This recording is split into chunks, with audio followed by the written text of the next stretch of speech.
Welcome to Mishal's Horizon. Hope you are all fine. എന്തൊക്കെയാണ് പുതിയ വിശേഷങ്ങൾ? ഇതാ ലോക്ക്ഡൗൺ തീരാനായി. നമ്മൾ ഏകദേശം കുറച്ചുകൂടി കഴിഞ്ഞാൽ ക്ലാസ്സിൽ നിങ്ങൾ പരീക്ഷയ്ക്കുള്ള പ്രിപ്പറേഷൻ തുടങ്ങി, പരീക്ഷയൊക്കെ ആവാനായി. ഇതിനിടയ്ക്ക് നിങ്ങൾക്ക് ചെറിയ കൺഫ്യൂഷൻ ഉണ്ടായി കാണും. ഫോക്കസ് ഏരിയ എന്നൊരു കൺഫ്യൂഷനിലെ ഗവൺമെൻറ് എന്തായാലും ഒരു ഡിസിഷൻ പറയും. നിങ്ങൾ വെയിറ്റ് ചെയ്യും, കുറച്ചുകൂടി ഒന്ന് വെയിറ്റ് ചെയ്താൽ മതി കേട്ടോ. അതിനിടയ്ക്ക് പ്ലസ് വണ്ണുകാർ ഭയങ്കരമായിട്ട് എക്സാം ക്യാൻസൽ ചെയ്യണം എന്നുള്ള ക്യാമ്പയിൻ നടത്തുന്നുണ്ടെന്ന് ടീച്ചർക്ക് അറിയാം. എനിവേ എന്തായിരിക്കും ഡിസിഷൻ എന്ന് ഗവൺമെൻറ് എന്തായാലും പറയൂ കേട്ടോ. അപ്പോൾ ഇന്നത്തെ ടോപ്പിക്ക് സർവേ ആണ്. സർവേ എന്ന് പറയുമ്പോൾ നിങ്ങൾക്കൊക്കെ നന്നായിട്ട് കേട്ടുപരിചയമുള്ള ഒരു ടോപ്പിക്കാണ് അല്ലേ? അതുകൊണ്ട് തന്നെ വളരെ സിമ്പിളാണ്. ചില ഭാഗങ്ങളിൽ ചെറിയൊരു കൺഫ്യൂഷൻ, അത് പിന്നെ ഏത് ടോപ്പിക്കിനും ഉണ്ടാവുമല്ലോ. അപ്പോൾ ഇന്ന് പാർട്ട് 4 ആയിട്ടാണ് ഞാൻ ഈ ഒരു വീഡിയോ ചെയ്യുന്നത്. 5th ചാപ്റ്ററിലെ part 4. ഓക്കെ, അപ്പോൾ നമുക്ക് നേരെ വീഡിയോയിലേക്ക് കിടക്കാം. Survey, the best common method used in sociological research or in sociology. സോഷ്യോളജിയിൽ ഏറ്റവും പോപ്പുലറായിട്ടുള്ള, ഏറ്റവും കോമൺ ആയിട്ട് യൂസ് ചെയ്യുന്ന ഒരു റിസർച്ച് മെത്തേഡാണ് സർവേ എന്ന് പറയുന്നത്. ഏതൊരു സർവേ ആണെങ്കിലും ആ സർവേയിലൂടെ നമുക്ക് കിട്ടുന്നത് എൻ ഓവർവ്യൂ ആണ്. ഒരു മൊത്തമായിട്ടുള്ള ഒരു കാഴ്ചപ്പാട് ഈസി ആയിട്ട് ലഭിക്കാനുള്ള ഒരു ഗവേഷണ രീതിയാണ് സർവേ എന്ന് പറയുന്നത്. Survey provides N overview based on the information gathered from representatives set of people and give A comprehensive perspective on A subject. അതായത് ഒരു വിഷയത്തെക്കുറിച്ച് തിരഞ്ഞെടുക്കപ്പെട്ട സാമ്പിളിലൂടെ ഒരു വിഷയത്തെക്കുറിച്ച് ഒരു സമഗ്രമായ കാഴ്ചപ്പാട് ലഭിക്കുന്നതിന് സഹായിക്കുന്ന ഒരു റിസർച്ച് മെത്തേഡാണ് സർവേ എന്ന് പറയുന്നത്. സർവേക്ക് വേണ്ടി നമ്മൾ സെലക്ട് ചെയ്ത ആളുകളെ റെസ്പോണ്ടൻസ് എന്നാണ് പറയുക. The selected people are called respondents, അതായത് പ്രതികർത്താക്കൾ എന്നാണ് മലയാളത്തിൽ പറയുക. നമ്മൾ സർവേ ചെയ്യാൻ ഉദ്ദേശിക്കുന്ന ആളുകളെ, അതായത് ഇപ്പോൾ നമ്മളൊരു ക്വസ്റ്റ്യനെയറുമായിട്ട്, നമ്മളെന്ന് പറയുന്നത് റിസർച്ചർ, ഒരു റിസർച്ചർ ചോദ്യാവലിയുമായി ആളുകളുടെ അടുത്തേക്ക് പോകുന്നു. ആ ആളുകൾ എന്ന് പറയുന്നത് ഇയാൾ റിസർച്ച് ചെയ്യാൻ ഉദ്ദേശിക്കുന്ന വിഷയവുമായി അറിവുള്ള ആളുകളാണ്. അങ്ങനെ ആരുടെ കയ്യിൽ നിന്നാണോ നമ്മൾ ഡാറ്റ കളക്ട് ചെയ്യാൻ ഉദ്ദേശിക്കുന്നത് അവരെയാണ് റെസ്പോണ്ടൻസ് അഥവാ പ്രതികർത്താക്കൾ എന്ന് പറയുന്നത്. അപ്പോൾ സർവേ നടത്തണമെങ്കിൽ നമുക്കൊരു ടീം ഓഫ് എക്സ്പേർട്സ് വേണം. ഈ ടീം ഓഫ് എക്സ്പേർട്സിൽ റിസർച്ചർ ഉണ്ടായിരിക്കും, റിസർച്ചറെ അസിസ്റ്റ് ചെയ്യാൻ വേണ്ടി റിസർച്ച് അസിസ്റ്റൻറ്റുമാരുണ്ടായിരിക്കും, പിന്നെ ഇൻവെസ്റ്റിഗേറ്റേഴ്സ് ഉണ്ടായിരിക്കും. അങ്ങനെ ഒരു എക്സ്പേർട്ട് ടീമിനെ സർവേ വളരെ ഇഫക്റ്റീവായിട്ട് നടത്താൻ സാധിക്കുകയുള്ളൂ. പിന്നെ സർവേയിൽ തന്നെ നമുക്ക് പല രീതിയിലുള്ള ക്വസ്റ്റ്യൻ ഫോംസ് ഉപയോഗിക്കാം. സർവേ നമുക്ക് വേണമെങ്കിൽ ടെലിഫോണിക് രീതിയിലൂടെ സർവേ നടത്താം, ഇമെയിൽ സർവേ നടത്താം, അതുപോലെ ക്വസ്റ്റ്യനെയർ രൂപത്തിൽ സർവേ നടത്താം. അധികവും നമ്മൾ സർവേയിൽ ഉപയോഗിക്കുന്ന ഒരു ടൂളാണ് ക്വസ്റ്റ്യനെയർ അഥവാ ചോദ്യാവലി എന്ന് പറയുന്നത്. Questionnaires are widely used in surveys. ഈ സർവേ എന്ന് പറയുന്ന ഒരു റിസർച്ച് മെത്തേഡ് വളരെ കോമൺ ആണ് എന്ന് പറയാൻ കാരണം പലപ്പോഴും പല മേഖലകളിലും നമ്മൾ ഈ സർവേ യൂസ് ചെയ്യുന്നുണ്ട്. ഇപ്പോൾ നമ്മൾ ഒരു തിരഞ്ഞെടുപ്പിൻ്റെ റിസൾട്ട് വന്നുല്ലേ, ഇതിൻ്റെ തൊട്ട് മുന്നേ ഒരു എക്സിറ്റ് പോളൊക്കെ നടത്തിയില്ലേ, അതൊക്കെ സർവേൻ്റെ യൂസ്ഫുള്ളായ ഒരു ഫീൽഡാണ്. സർവേ ഏറ്റവും കൂടുതൽ ഉപയോഗിക്കുന്നത് തിരഞ്ഞെടുപ്പ് ഫലങ്ങൾക്കും അതുപോലെ ഏത് പ്രൊഡക്റ്റാണ് ഏറ്റവും കൂടുതൽ വിറ്റഴിച്ചത് എന്നറിയാൻ വേണ്ടിയിട്ട് അഡ്വർടൈസ്മെൻറ്റ് ഫീൽഡിലൊക്കെ സർവേ കോമൺ ആയിട്ട് യൂസ് ചെയ്യുന്നുണ്ട്. So the best common method used in sociology ആണ് സർവേ എന്ന് പറയുന്നത്. Through survey will get an overview of the topic. സർവേയിലൂടെ നമുക്ക് ഒരു വിഷയത്തെക്കുറിച്ച് ഒരു സമഗ്രമായ കാഴ്ചപ്പാട് കിട്ടുന്നു. വളരെ ചുരുങ്ങിയ സമയം കൊണ്ട് നമുക്കൊരു വലിയ പോപ്പുലേഷനെ കുറിച്ച് അറിവ് കിട്ടാനുള്ള ഏറ്റവും നല്ല മെത്തേഡാണ് സർവേ എന്ന് പറയുന്നത്. നമ്മൾ തൊട്ട് മുന്നേ പഠിച്ച ഫീൽഡ് വർക്കിൽ അങ്ങനെയല്ല. ഒരു ചെറിയ ടോപ്പിക്കിനെ കുറിച്ച് മാസങ്ങളോളം പഠിച്ചാലേ നമുക്ക് എന്തെങ്കിലും ചെറിയ വിവരങ്ങൾ കിട്ടുള്ളൂ. പക്ഷേ സർവേ അങ്ങനെയല്ല, വളരെ ക്വിക്കായിട്ട് മൊത്തം പോപ്പുലേഷനിൽ നിന്നും ഒരു ചെറിയ കഷ്ണം, അതായത് സാമ്പിൾ എടുത്തുകൊണ്ട് ആ സാമ്പിളിനെ പഠിച്ച് പെട്ടെന്ന് റിസൾട്ടിലേക്ക് എത്താൻ സഹായിക്കുന്ന ഒരു റിസർച്ച് രീതിയാണ് സർവേ എന്ന് പറയുന്നത്. പക്ഷേ സർവേ നടത്തണമെങ്കിൽ നല്ല ട്രെയിൻഡായ എക്സ്പേർട്സ് വേണം, എന്നാൽ മാത്രമേ നമുക്ക് സർവേ നടത്താൻ സാധിക്കുകയുള്ളൂ. അപ്പോൾ സർവേയുമായി ബന്ധപ്പെട്ട് നിങ്ങൾ പഠിക്കേണ്ട ഒരു സംഭവമാണ് സാമ്പിൾ എന്ന് പറയുന്നത്. സാമ്പിൾ എന്ന് പറയുന്നത് മൊത്തം പോപ്പുലേഷനിൽ നിന്നും നമ്മൾ എടുക്കുന്ന ഒരു സ്മാൾ പോർഷൻ, ഒരു ചെറിയ ഭാഗത്തെയാണ് അല്ലെങ്കിൽ ചെറിയ കഷ്ണത്തെയാണ് എന്ത് പറയുന്നത്, സാമ്പിൾ എന്ന് പറയുന്നത്. അതായത് ഇപ്പം നമ്മൾ എന്താ പറയുക, നമ്മുടെ ചോറ് നമ്മൾ വീട്ടിലെന്നും അരി ഭക്ഷണമാണല്ലോ ഉണ്ടാക്കുക. അപ്പോൾ നമ്മൾ ചോറ് വേവിക്കാൻ വേണ്ടി ഒരു കലത്തിൽ വെള്ളം വെച്ച് അരിയിടും. അങ്ങനെ അരി തിളച്ച് വരുന്ന സമയത്ത് നമ്മൾ അരി വെന്തോന്നറിയാൻ വേണ്ടി മൊത്തം ചോറ് കൂടി ഊറ്റി നോക്കൂലല്ലോ. ഒരു കയ്യിൽ നിന്നാണ് പറയുക. ആ കയ്യിലെടുത്തിട്ട് നമ്മൾ എന്ത് ചെയ്യും, അതൊന്ന് കോരിയിട്ട് അതിലേതാനും ചില വറ്റുകൾ നമ്മളൊന്ന് ഞെക്കി നോക്കും. അപ്പോൾ അതിൽ ആ വറ്റുകൾ വെന്തിട്ടുണ്ടെങ്കിൽ നമുക്കറിയാം മൊത്തം വറ്റും എന്ത് ചെയ്തിട്ടുണ്ടാകും, വെന്തിട്ടുണ്ടാകുമെന്ന്. അപ്പം നമ്മൾ ആ അരിയിൽ നിന്നും, അതായത് തിളച്ച് മറിയുന്ന ആ ചോറിൽ നിന്നും ഒരു കുറച്ച് കഷ്ണം മാത്രമേ എടുക്കുന്നുള്ളൂ. അപ്പോൾ ആ കുറച്ച് കഷ്ണത്തെയാണ് നമ്മൾ എന്ത് പറയുക, സാമ്പിൾ എന്ന് പറയുക. അപ്പം മൊത്തം പോപ്പുലേഷനിൽ നിന്നും, അതായത് മൊത്തം ജനങ്ങളിൽ നിന്നും നമുക്ക് ആവശ്യമായി പഠിക്കാനുള്ള ഒരു ചെറിയ കഷ്ണം, ചെറിയ ഭാഗത്തെ മാത്രം പഠന വിധേയമാക്കുമ്പോൾ ആ ചെറിയ ഭാഗത്തെ പറയുന്ന പേരാണ് sample. Sample means the small part from the larger population. It is taken which is representative of the whole population. നമ്മൾ ആ കഷ്ണം എടുക്കുന്നത് എന്തിൻ്റെ അനുമാനത്തിലാണ്, ഇത് മൊത്തം ജനസംഖ്യയെയും പ്രതിനിധീകരിക്കുന്നു എന്നുള്ള ഒരു വിശ്വാസത്തിൻ്റെ അടിസ്ഥാനത്തിലാണ് നമ്മൾ ആ സാമ്പിൾ എടുക്കുന്നത്. അപ്പോൾ സാമ്പിൾ എന്താണെന്ന് മനസ്സിലായി എന്ന് വിചാരിക്കുന്നു. മൊത്തം പോപ്പുലേഷനിൽ നിന്നും നമ്മളെടുത്ത ഒരു ചെറിയ കഷ്ണമാണ് സാമ്പിൾ എന്ന് പറയുന്നത്. അത് മൊത്തം ജനസംഖ്യയെ പ്രതിനിധീകരിക്കുന്നതാണ്. നെക്സ്റ്റ്, അപ്പോൾ നമുക്ക് ഇന്ത്യൻ സെൻസസിൻ്റെ സവിശേഷത എന്താണെന്ന് നോക്കാം അല്ലേ. ഇന്ത്യയിൽ സെൻസസ് സ്റ്റാർട്ട് ചെയ്തത് 1871 from 1881 onwards India government started census in every 10 year. അതായത് 1881 തൊട്ട് ഓരോ 10 വർഷം കൂടുമ്പോഴും ഇന്ത്യ ഗവൺമെൻറ് സെൻസസ് നടത്താൻ തുടങ്ങി. ഇന്ത്യയുടെ സെൻസസ് എന്ന് പറയുന്നത് ദ വേൾഡ്സ് ലാർജസ്റ്റ് സെൻസസ്, ലോകത്തിലെ തന്നെ ഏറ്റവും ബൃഹത്തായൊരു സെൻസസാണ്. പിന്നെ ഒരുപാട് ഇൻവെസ്റ്റിഗേറ്റേഴ്സ്, ഞാൻ നേരത്തെ പറഞ്ഞു സർവേ നടത്തുക എന്നുള്ളത് ഒരു സിമ്പിൾ ടാസ്ക് അല്ല. നല്ല ട്രെയിൻഡായ ലക്ഷക്കണക്കിന് എക്സ്പേർട്സ്, ഇൻവെസ്റ്റിഗേറ്റേഴ്സ് അതിനാവശ്യമാണ്. ഒരുപാട് എക്സ്പെൻസും ചിലവേറിയ പരിപാടിയാണ്. അതുകൊണ്ടാണല്ലോ 10 വർഷം കൂടുമ്പോൾ നമ്മൾ സെൻസസ് നടത്തുന്നത്. അല്ലെങ്കിൽ നമുക്ക് ഈസി ആയിട്ട് എന്നൊന്നും നടത്തിക്കൂടായിരുന്നു. അത് പറ്റുമോ? ഇല്ല. ഇറ്റ് ഗീവ് ജെന്യൂയിനിറ്റി, നല്ല ജെന്യൂയിനായ റിസൾട്ട് നമുക്കതിൽ നിന്നും കിട്ടും. കോംപ്രിഹെൻസീവാണ്. കോംപ്രിഹെൻസീവ് എന്ന് പറഞ്ഞാൽ എല്ലാത്തിനെയും ഉൾക്കൊള്ളുന്ന ഒന്നാണ് സർവേ എന്ന് പറയുന്നത്. ഇന്ത്യയിൽ സാമ്പിൾ സർവേ കണ്ടക്ട് ചെയ്യുന്നത് നാഷണൽ സാമ്പിൾ സർവേ ഓർഗനൈസേഷനാണ്. ഇനി എന്താണ് സാമ്പിൾ? നേരത്തെ പറഞ്ഞതാണ്, it is the representative portion of population. പോപ്പുലേഷനിൽ നിന്നും റെപ്രസെൻറ്റ് ചെയ്യുന്ന ഒരു ചെറിയ പോർഷനെയാണ് നമ്മൾ സാമ്പിൾ എന്ന് പറയുന്നത്. ഇനി ഈ സാമ്പിൾ സെലക്ട് ചെയ്യുന്ന സമയത്ത് ചില തത്വങ്ങളുണ്ട്. നമുക്ക് ഏതെങ്കിലും ഒരു പോർഷനെ പോയി അങ്ങ് പോപ്പുലേഷനിൽ നിന്നും എടുക്കാൻ പറ്റില്ല.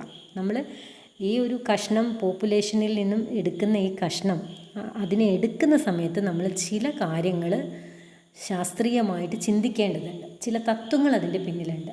ഇത് വളരെ ഇമ്പോർട്ടൻ്റ് ആണ് എക്സാമിന്. What are the principles of sample selection? ഇത് 5 മാർക്കിന് ചോദിക്കാം, 2 മാർക്കിനൊക്കെ ചോദിക്കാം. സോ നിങ്ങളുടെ കെയർ കുറച്ചുകൂടി ആവശ്യമുള്ളത്, ശ്രദ്ധ ആവശ്യമുള്ളത് ഈ ഒരു ഭാഗത്താണ്. അതിന് 2 പ്രോസസ്സാണ്. There are 2 principles for sample selection. First one is random sampling, അതാണ് first one. Second one is randomisation. ആദ്യത്തെ തത്വം എന്ന് പറയുന്നത് സ്ട്രാറ്റിഫൈഡ് സാമ്പിളിംഗ് എന്നാണ് ആദ്യത്തേത്. രണ്ടാമത്തത് റാൻഡം സാമ്പിളിംഗ്, അതായത് റാൻഡമൈസേഷൻ. അപ്പോൾ ആദ്യത്തേത് പറയാം. ആദ്യത്തേത് സ്ട്രാറ്റിഫൈഡ് സാമ്പിളിംഗ്. അങ്ങനെ പറഞ്ഞിട്ടുണ്ടെങ്കിൽ നമ്മൾ പോപ്പുലേഷനിൽ നിന്നും ഒരു കഷ്ണം സാമ്പിളായിട്ട് എടുക്കുമ്പോൾ ആ കഷ്ണമായിട്ട് എടുക്കുന്ന ആ ഒരു സാമ്പിളിൽ പോപ്പുലേഷൻ്റെ എല്ലാ സബ് ഗ്രൂപ്പുകളും അല്ലെങ്കിൽ എല്ലാ സ്ട്രാറ്റയും, സ്ട്രാറ്റ മീൻസ് ഓരോ ഗ്രൂപ്പുകൾ, ആ എല്ലാ ഗ്രൂപ്പുകളും അതിൽ വരണം. അതാണ് സ്ട്രാറ്റിഫൈഡ് സാമ്പിളിംഗ് എന്ന് പറയുന്നത്. ഫോർ എക്സാമ്പിൾ, ഇപ്പോൾ കേരളത്തെക്കുറിച്ചാണ് നിങ്ങൾ പഠിക്കാൻ ഉദ്ദേശിക്കുന്നതെങ്കിൽ നിങ്ങളുടെ പോപ്പുലേഷൻ ദ പീപ്പിൾ ഓഫ് കേരളയാണ്. കേരളത്തിലെ ജനങ്ങളാണ് നിങ്ങളുടെ പോപ്പുലേഷൻ എന്ന് പറയുന്നത്, കേരളത്തിലെ മൊത്തം ജനങ്ങൾ. അതിൽ നിന്നും നിങ്ങൾ സാമ്പിൾ എടുക്കാൻ ഉദ്ദേശിക്കുകയാണെങ്കിൽ ഒരു ചെറിയ കഷ്ണത്തെയല്ലേ നിങ്ങൾ എടുക്കുള്ളൂ. അപ്പോൾ ആ ചെറിയ കഷ്ണത്തിൽ കേരളത്തിലെ ജനങ്ങളിൽ ആരൊക്കെ ഉണ്ടാകും? ഏതെല്ലാം സ്ട്രാറ്റയുണ്ട്? ഹിന്ദുക്കളുണ്ട്, മുസ്ലിങ്ങളുണ്ട്, ക്രിസ്ത്യാനികളുണ്ട്, അങ്ങനെ ഒരുപാട് മതവിഭാഗങ്ങളുണ്ട്. അതാണ് ജനങ്ങളെ വ്യത്യസ്ത ഗ്രൂപ്പുകളായി തരംതിരിക്കുന്നതിനെയാണ് സ്ട്രാറ്റ എന്ന് പറയുന്നത്.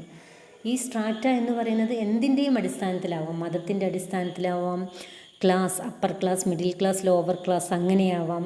കാസ്റ്റ്, ജാതിയുടെ അടിസ്ഥാനത്തിലാവാം. സെക്സ്, ആണുങ്ങൾ പെണ്ണുങ്ങൾ, മെയിൽ ഫീമെയിൽ, അങ്ങനെയാവാം. ഏജ്, യങ് ആയവർ അല്ലെങ്കിൽ പ്രായം കൂടിയവർ അല്ലെങ്കിൽ കുട്ടികൾ, അങ്ങനെയാവാം. റിലീജിയൻ്റെ അടിസ്ഥാനം, നേരത്തെ പറഞ്ഞ പോലെ റിലീജിയൻ്റെ അടിസ്ഥാനത്തിലാവാം.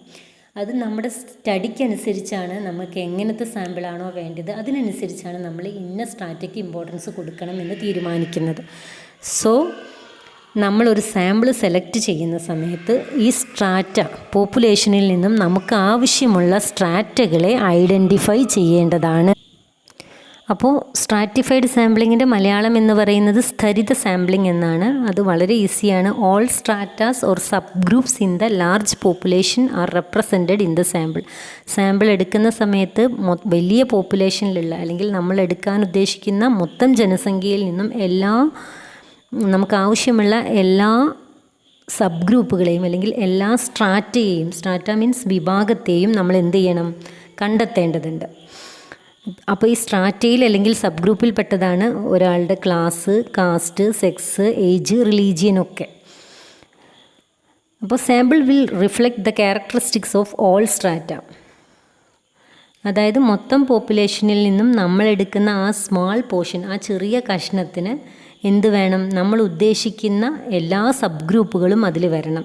ഇപ്പം ഞാൻ റിലീജിയനെ കുറിച്ചാണ് പഠിക്കാൻ ഉദ്ദേശിക്കുന്നത് എങ്കിൽ, കേരള ജനതയിലെ റിലീജിയൻ്റെ ഇമ്പാക്റ്റാണ് പഠിക്കാൻ ഉദ്ദേശിക്കുന്നതെങ്കിൽ, ഞാൻ എടുക്കുന്ന ആ ഒരു സാമ്പിളിൽ നിർബന്ധമായിട്ടും കേരളത്തിലുള്ള എല്ലാ റിലീജിയസ് ഗ്രൂപ്പും വരണം. മുസ്ലിംസ്, ക്രിസ്ത്യൻ, ഹിന്ദു, മറ്റേതെങ്കിലും റിലീജിയൻ ഉണ്ടെങ്കിൽ അതെല്ലാം വരണം. എങ്കിൽ മാത്രമേ ഞാൻ എടുത്ത സാമ്പിൾ മൊത്തം ജനസംഖ്യയെ പ്രതിനിധീകരിക്കുകയുള്ളൂ.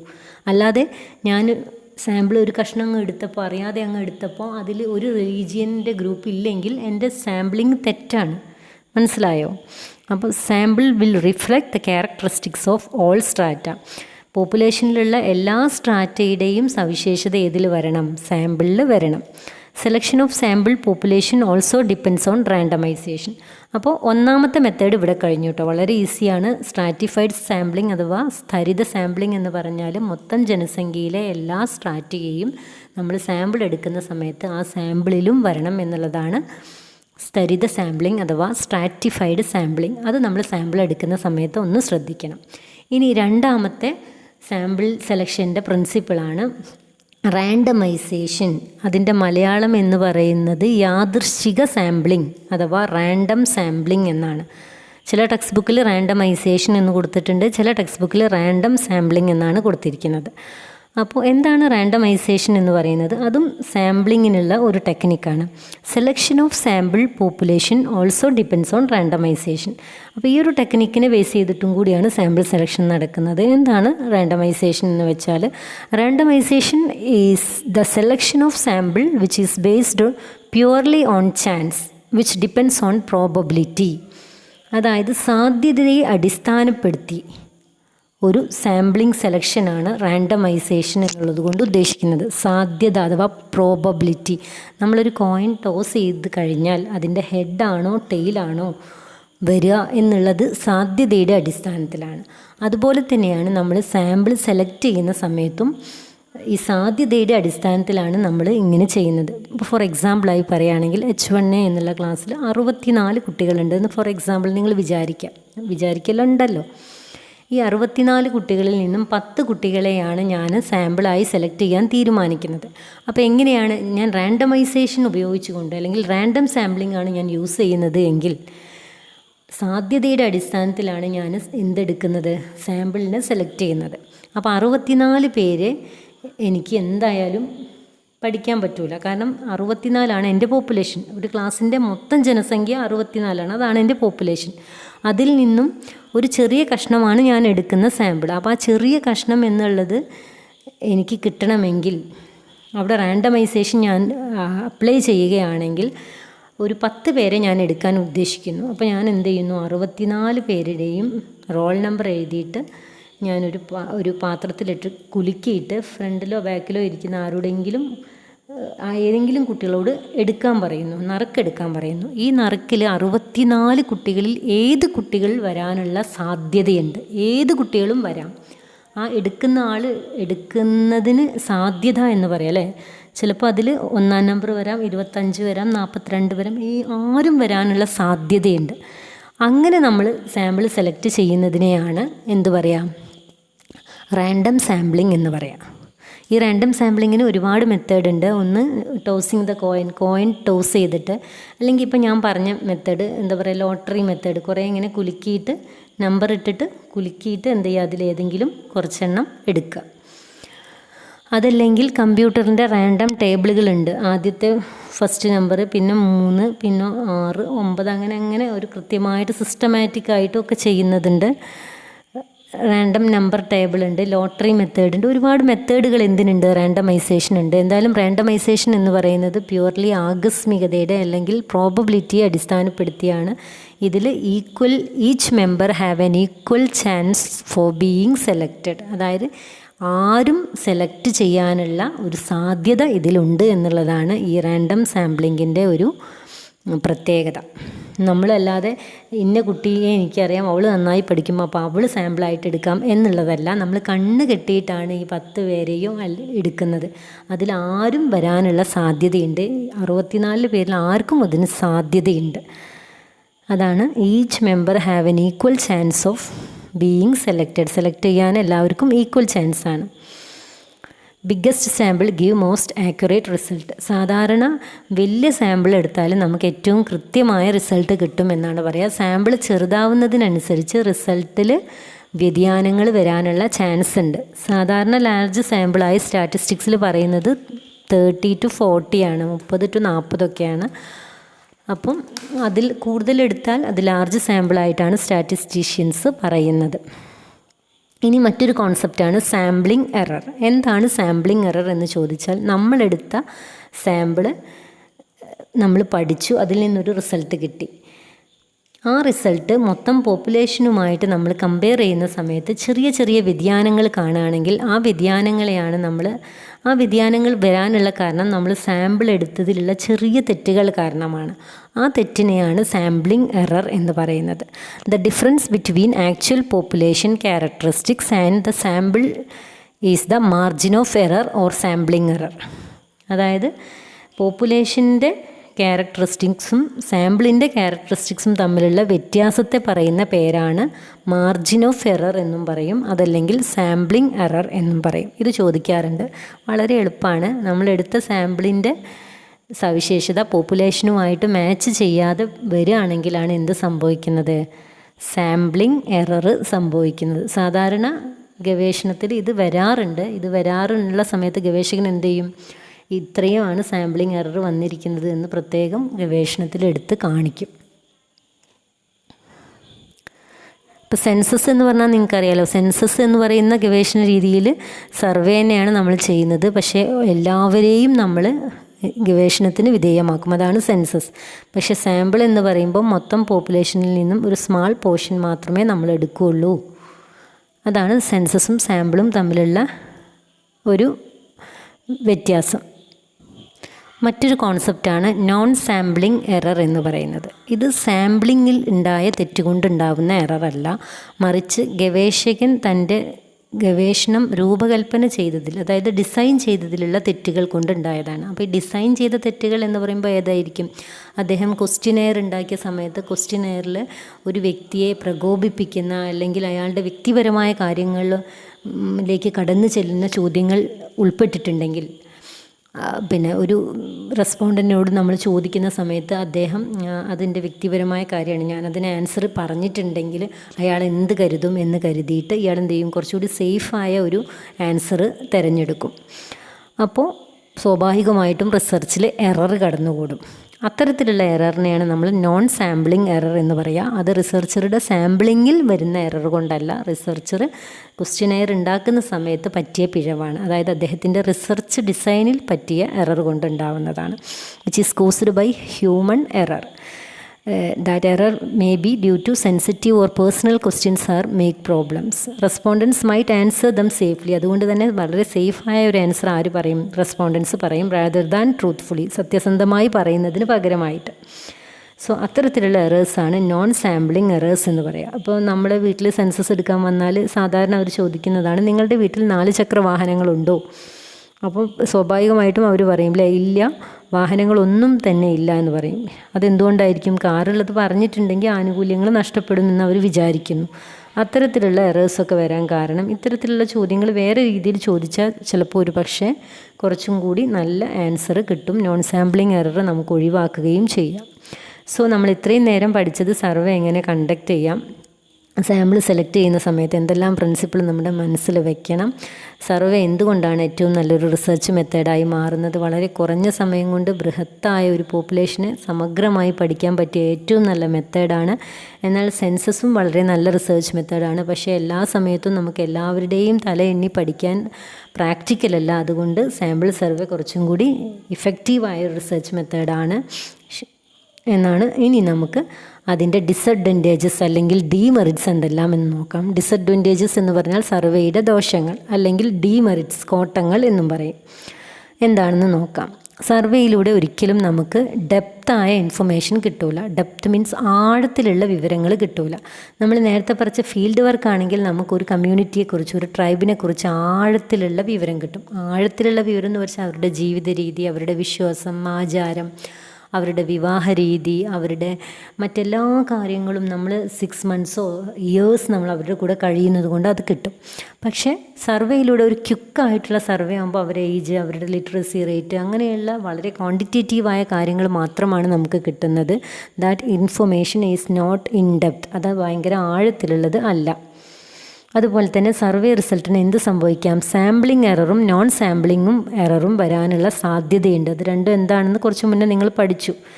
പിന്നെ മറ്റൊരു പോരായ്മ എന്ന് പറയുന്നത് survey need large number of investigators. അതാണ് സർവേൻ്റെ ഏറ്റവും വലിയ പ്രശ്നം. സർവേ ആർക്കും നടത്താമെന്ന് നിങ്ങൾ വിചാരിക്കേണ്ട. അതിന് നല്ല എക്സ്പേർട്ടായ ഒരുപാട് ഇൻവെസ്റ്റിഗേറ്റേഴ്സ് ആവശ്യമാണ്. ചെലവേറിയ പണിയാണ് സർവേ എന്ന് പറയുന്നത്. പിന്നെ problem in the way of question R asked. അതുപോലെ നല്ല എക്സ്പേർട്സ് അല്ലെങ്കിൽ ക്വസ്റ്റ്യൻ ചോദിക്കുന്ന സമയത്ത് നമ്മൾ വളരെയധികം വിജിലൻ്റ് ആവണം. കാരണം ക്വസ്റ്റ്യനെയർ ഉണ്ടാക്കിയ ഇൻവെസ്റ്റിഗേറ്റർ ഉദ്ദേശിക്കുന്ന അതേ മീനിങ് ആയിരിക്കില്ല അത് വായിക്കുന്ന റെസ്പോണ്ടൻസിന് തോന്നാം. ആ സമയത്ത് അവരതിനെ മിസ്ഇൻറ്റർപ്രറ്റ് ചെയ്യാനും അവർ സേഫായ ഒരു മെത്തേഡ് യൂസ് ചെയ്ത് വേറെ രീതിയിൽ ആൻസർ ചെയ്യാനും ഒക്കെ സാധ്യതയുണ്ട്. അപ്പോൾ നമുക്ക് വിശ്വസിക്കുന്ന ഒരു റിസൾട്ട് കിട്ടാൻ സാധ്യത കുറവാണ്. അങ്ങനത്തെ ഒരു പ്രോബ്ലവും സർവേക്കുണ്ട്. ഇത് കൂടാതെയും സർവേക്ക് ഒരുപാട് പ്രശ്നങ്ങളുണ്ട്. അത് നിങ്ങൾ കണ്ടെത്തണം.